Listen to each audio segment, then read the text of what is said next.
A graça e a paz, queridos irmãos da IEB Geisel, estamos juntos, mais um momento para meditarmos na palavra de Deus, em específico o Salmo 27. E nós, pastor Edésio, que temos trabalhado o culto da família nos lares desde o início da campanha, acredito que essa nova jornada, de um culto no lar com toda a família, para meditar e orar uns pelos outros, continuará a desenvolver e fortalecer a fé de cada um dos irmãos nos seus lares.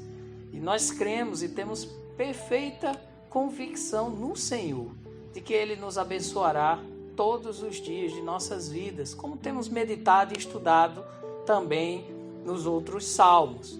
Mas o roteiro que foi publicado no dia 27 de abril, ele trouxe uma nova formatação. Então, nós gostaríamos de ter um feedback, um retorno da parte de todas as famílias que realizaram seu culto no lar, para compartilhar conosco. Entre no privado do WhatsApp ou ligue para nós, compartilhando como foi sua experiência ou se teve alguma dificuldade, pastor Edésio? Porque se houve alguma dificuldade, nós poderemos ajudar e orientar. Então você pode também aproveitar esse momento para tirar qualquer dúvida que exista, tá certo? Amém. Mas nós acreditamos que o roteiro ele é bastante instrutivo e orienta bem o facilitador na realização desse culto em casa, no lar, ok? Então, no Salmo da meditação desse culto da família da semana, é o Salmo 27, pastor Edésio.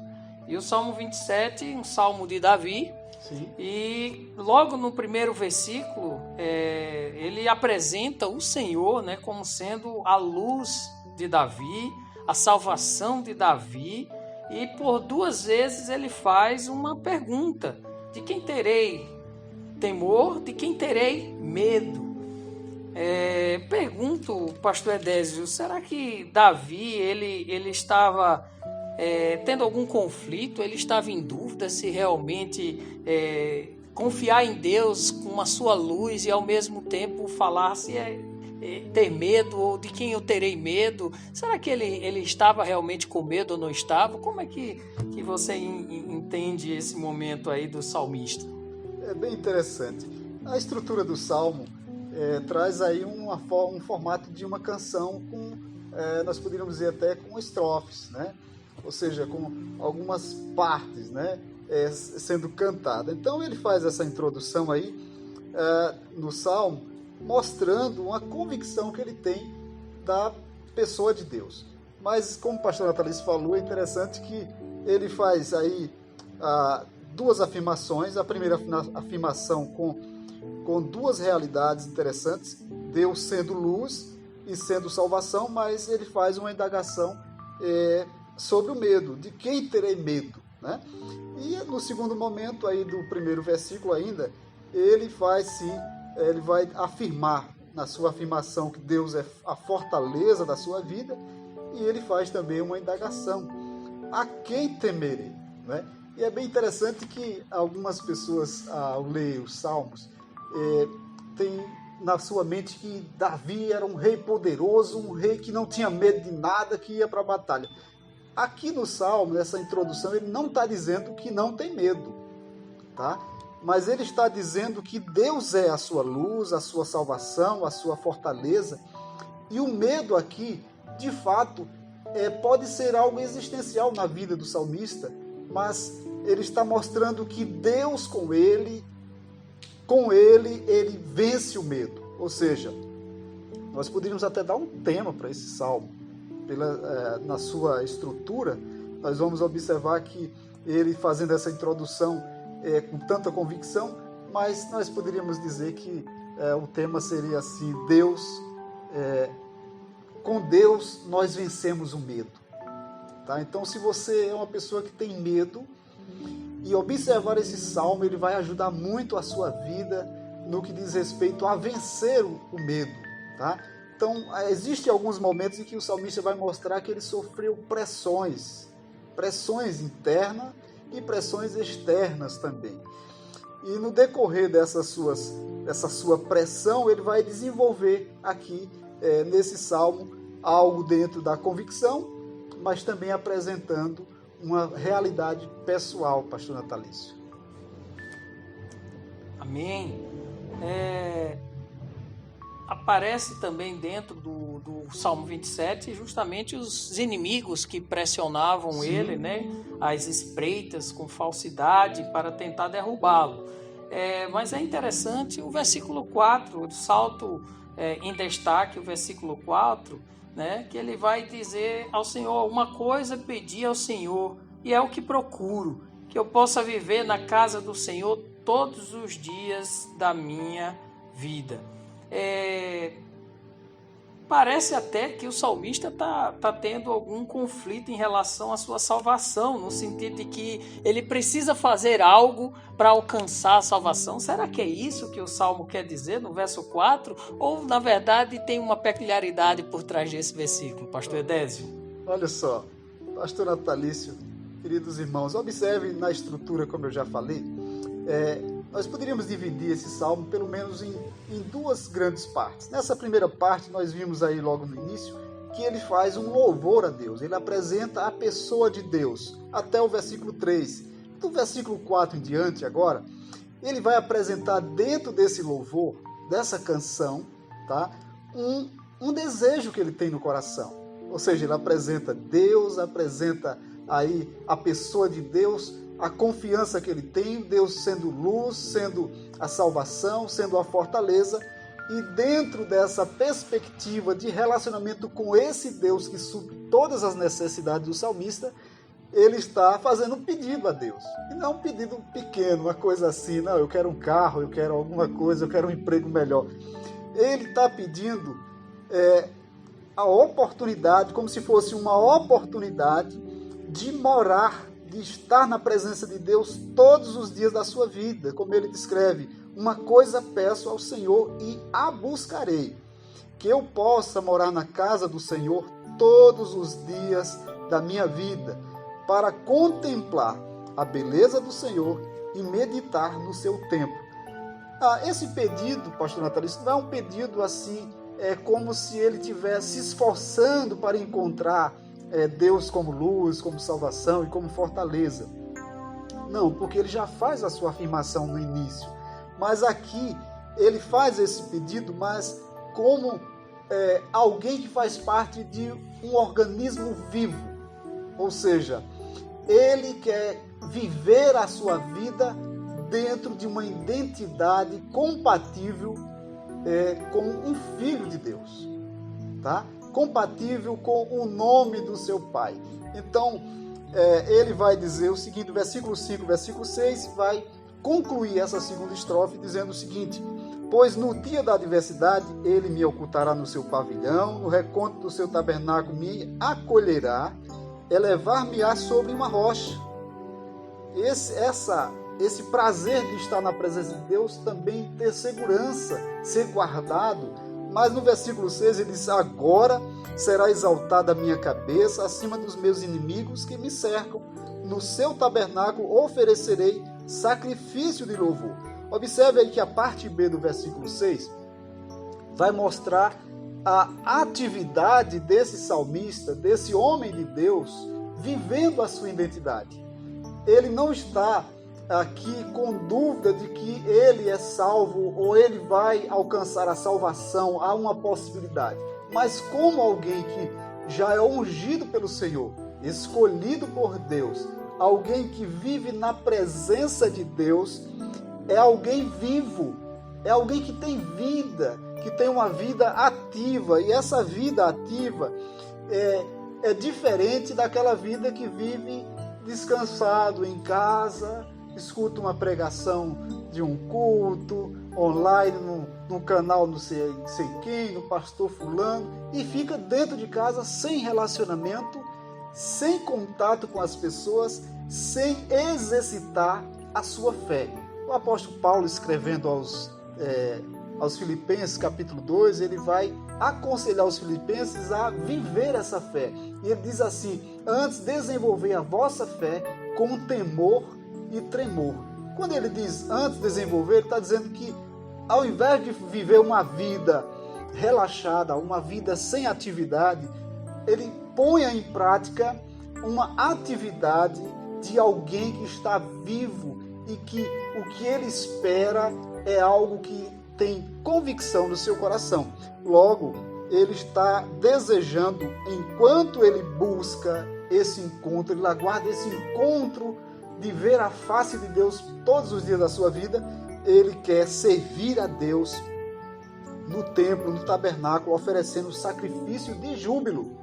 Ou seja, esse sacrifício de júbilo que ele está dizendo é algo que o seu coração vivencia por convicção de fé, de que caminhando com Deus, entregando a sua vida ao Senhor, confiando nele, o Deus que é a sua luz, que é a sua salvação, que é a sua fortaleza, faz dele esse homem vivo, ativo, servindo a Deus, jubiloso, cheio de prazer, cantando vitórias. Que coisa boa, né? Então a gente pode ter plena convicção. Davi não estava em dúvida da sua salvação, nem da sua confiança em Deus, pelo contrário, era alguém que descansava no Senhor e por isso ele poderia vencer os seus medos, porque ele era humano. Sim. Apesar de ser forte, um grande rei em batalhas, mas ele tinha os seus medos internos e externos, que eram os inimigos. Glória a Deus por isso, né? Coisa boa, então vamos continuar, né? Sim, aí nós temos aí uma segunda parte bem interessante. Eu estive com o pastor Natalício estudando esse salmo, observando, fazendo algumas observações interessantes, e foi muito boa essa interação nossa, observando, extraindo verdades profundas daquilo que nós entendemos. Ler os salmos é necessário ver o espírito da mensagem.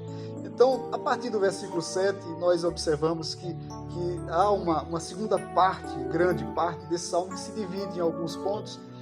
E aí eu estive observando com o pastor Natalício que daqui em diante ele faz uma oração, um clamor a Deus, né? Ele está clamando a Deus. A partir daqui ele vai dizer agora: ouve, Senhor, a minha voz, eu clamo, compadece de mim e responde-me. Aí, pastor Natalício, esse clamor dele, iniciado aqui com esse pedido, como se ele estivesse gritando aqui, isso era alguma coisa, uma expressão de dúvida do seu coração? Se ele já tinha dito ali que ele é a sua luz, a sua salvação, a sua fortaleza, agora ele está dizendo: ouve Deus. Ele tinha dúvida que Deus ouvisse? É uma pergunta muito importante, porque até hoje em dia, nos dias atuais, tem pessoas que ainda duvidam se Deus está nos ouvindo ou não através de nossas orações. E a própria palavra de Deus deixa muito claro de que Deus, ele ouve a oração daquele que se inclina a buscá-lo, a contemplá-lo, a apresentar a ele o seu culto, a sua vida. Então nós vamos ver no Novo Testamento os discípulos sendo ensinados pelo próprio Jesus ao quê? A orar a Deus em seu nome. Vocês ainda não me pediram nada porque eu estou com vocês, mas quando eu for em meu nome vocês devem pedir. Então nós podemos claramente ver no Novo Testamento, essa indicação de que em nome de Jesus nós devemos sim orar e clamar ao Senhor.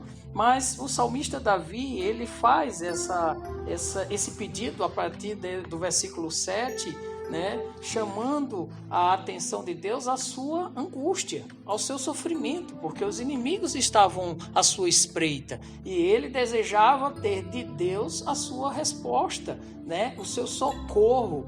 E aqui não é uma expressão de dúvida, e sim de que ele socorra pela misericórdia do Senhor a vida do salmista, que o teme, que o busca, que confia nele, né? É tanto que nós vamos ver o versículo 8, que é bem interessante, né? O versículo 8, e aí é algo bem interessante, mostra justamente essa necessidade que cada um precisa ter de convicção de fé. E ele vai tratar esse versículo, leia conosco aí o verso 8, até o respeito, diz o meu coração. Ou seja, é Davi falando o que Deus espera dele mesmo. Então Davi está tendo um conflito, mas um conflito que ele está dizendo: acalma, Davi, Descansa, Davi, no Senhor. Você sabe quem é o Senhor, você sabe o que Ele pode fazer por você. Então reafirma o que Deus é na tua vida. E aí o versículo 8 diz o que Deus espera dele, que é: busque a minha face, busque a minha presença. E ele mesmo responde. Está pregando para ele mesmo. Ele está pregando para ele mesmo. Ele está reafirmando sua convicção de fé e falando para ele mesmo, para que ele não tenha dúvida, para que ele não fique somente atento aos problemas, às pessoas, mas ele olhe para dentro de si mesmo e fale, afirme para dentro de si que deve buscar a presença do Senhor. Ele diz: a tua face, a tua presença, Senhor, buscarei. Né? E aqui realmente é bem interessante essa necessidade do controle, do equilíbrio, você precisar pregar para você mesmo, reafirmar estas verdades de quem Deus é e o que Ele espera de cada um de nós, não é verdade? Muito bem. Que coisa interessante. Olha, quando a gente observa os Salmos, a gente aprende muita coisa. Há muitas lições nos Salmos para nós. É verdade. E aí do versículo 10 em diante ele vai mostrar que a convicção dele também aqui, nessa busca, nessa oração dele, falando a respeito do pai, da mãe, se eles me desampararem, o Senhor me acolherá. Isso é uma convicção também, né, pastor? Corretíssimo.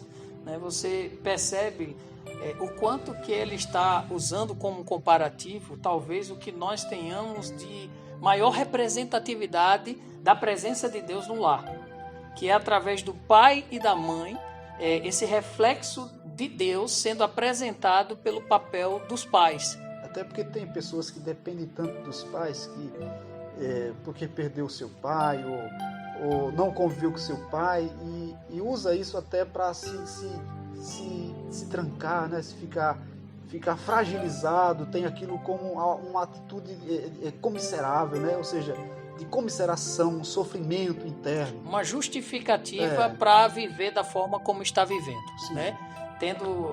Chamando a autopiedade, né, das pessoas para consigo. E na verdade ele traz essa referência, né? Mesmo que os pais, né, mesmo que o pai ou a mãe o abandonem, que seria essa maior referência na terra da presença de Deus, ele afirma no versículo 10, o Senhor não me abandonará, o Senhor me acolherá. Então não podemos colocar a culpa, né, por alguém não ter feito a sua parte, não ter se dedicado ou apresentado a Deus através da paternidade, da maternidade, porque o Senhor, Ele verdadeiramente não nos abandona. Já nos ensinou o profeta Jeremias, dizendo que o próprio Senhor ao povo de Israel, né, se uma mãe, em pleno momento de amamentar, né, esquecer do seu filho, Deus não se esquecerá de nós. Então, é a certeza e convicção de que realmente Ele estará nos guardando, nos protegendo. É tanto que no versículo 11 nós vamos perceber uma outra característica de quem caminha com Deus, de quem anda com Deus. É de colocar Deus justamente como sendo o principal instrutor, o nosso professor, né? E aí, Edésio, o que é que você me diz no versículo 11? A questão do salmista aqui fazendo esse pedido, uma série de pedidos que ele começou aí no versículo 9, né? Ele continua aqui pedindo, dizendo: Senhor, ensina-me o teu caminho e guia-me por veredas planas, por causa dos que me espreitam.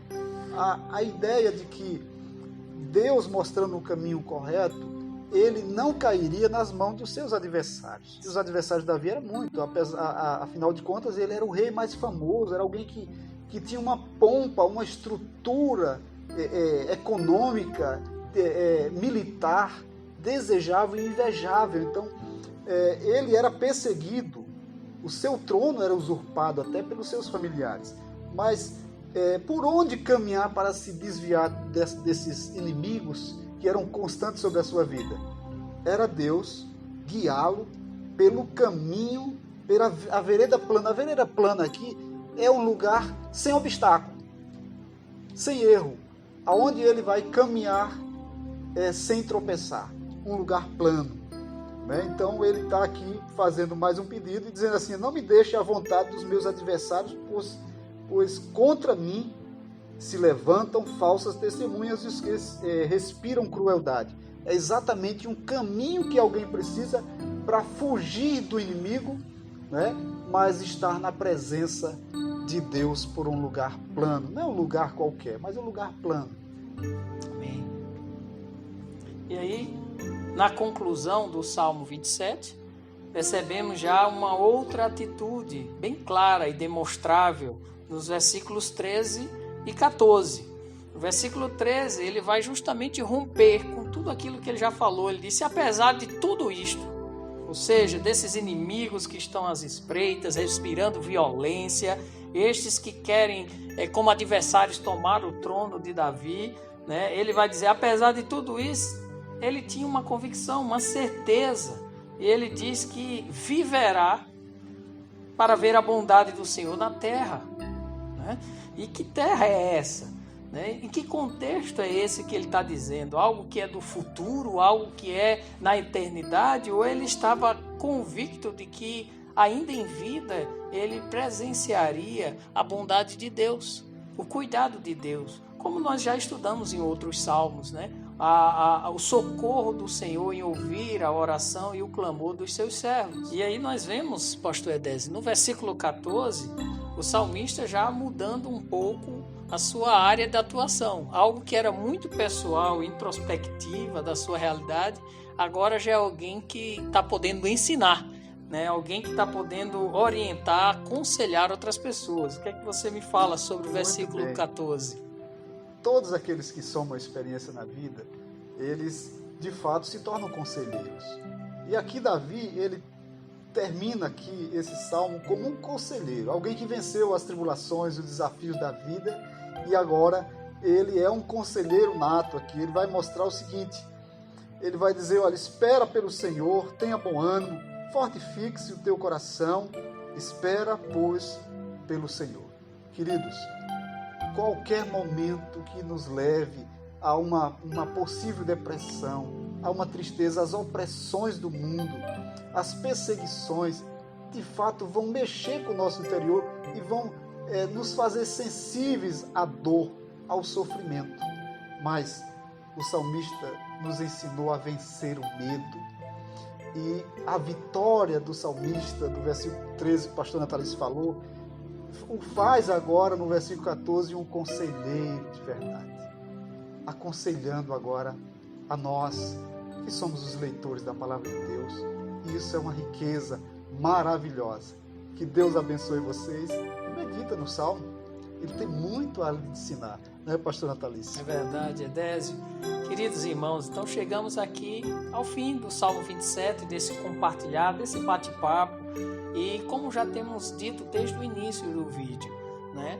Se você tem alguma dúvida do roteiro, né, do culto da família, de como fazer, quanto tempo, mesmo que aquelas orientações do roteiro não estejam tão claras para você, nós gostaríamos de saber, até mesmo ouvir, né, a opinião de cada um dos irmãos. Então compartilhe conosco no privado, do WhatsApp, ligue para a gente e possamos também receber um feedback tanto de como foi sua experiência e ao mesmo tempo, se tiver alguma dúvida, pastor, preciso de alguma orientação, eu não consegui por isso ou algo, e a gente vai conversando e ao mesmo tempo orientando para que esse momento seja não só durante esse período da pandemia, mas seja para toda a sua vida, para fortalecimento da fé da sua família. Então, amém. Encerramos aqui, um forte abraço e até a próxima. Que Deus abençoe. Deus abençoe, queridos.